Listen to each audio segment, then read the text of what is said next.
কংগ্ৰেছৰ পৰা বহুত নেতা বিজেপিত আহিছে আৰু এনেকুৱা বহুত নেতা আহে যিসকলে বিজেপিত আহিব খুজিব। স্বাভাৱিকতে বিজেপিটো দুই এজন থাকিব পাৰে যোনে কংগ্ৰেছত যাব খুজিব। গতিকে ৰাজনৈতিক দলত অহা আৰু যোৱা এইটো চলি থাকে, কিন্তু যিসকল বিজেপিৰ আদৰ্শৰ সৈতে জড়িত সাধাৰণতে বিজেপিত আহিলে আৰু বেলেগ দলত নাযায়।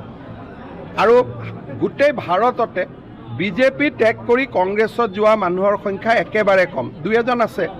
কংগ্ৰেছৰ পৰা বিজেপিত বহুত আহে। এইকেইদিন মই ৰাজনীতি নাই কৰা, উন্নয়নমূলক কাম বানপানীত ব্যস্ত আছোঁ।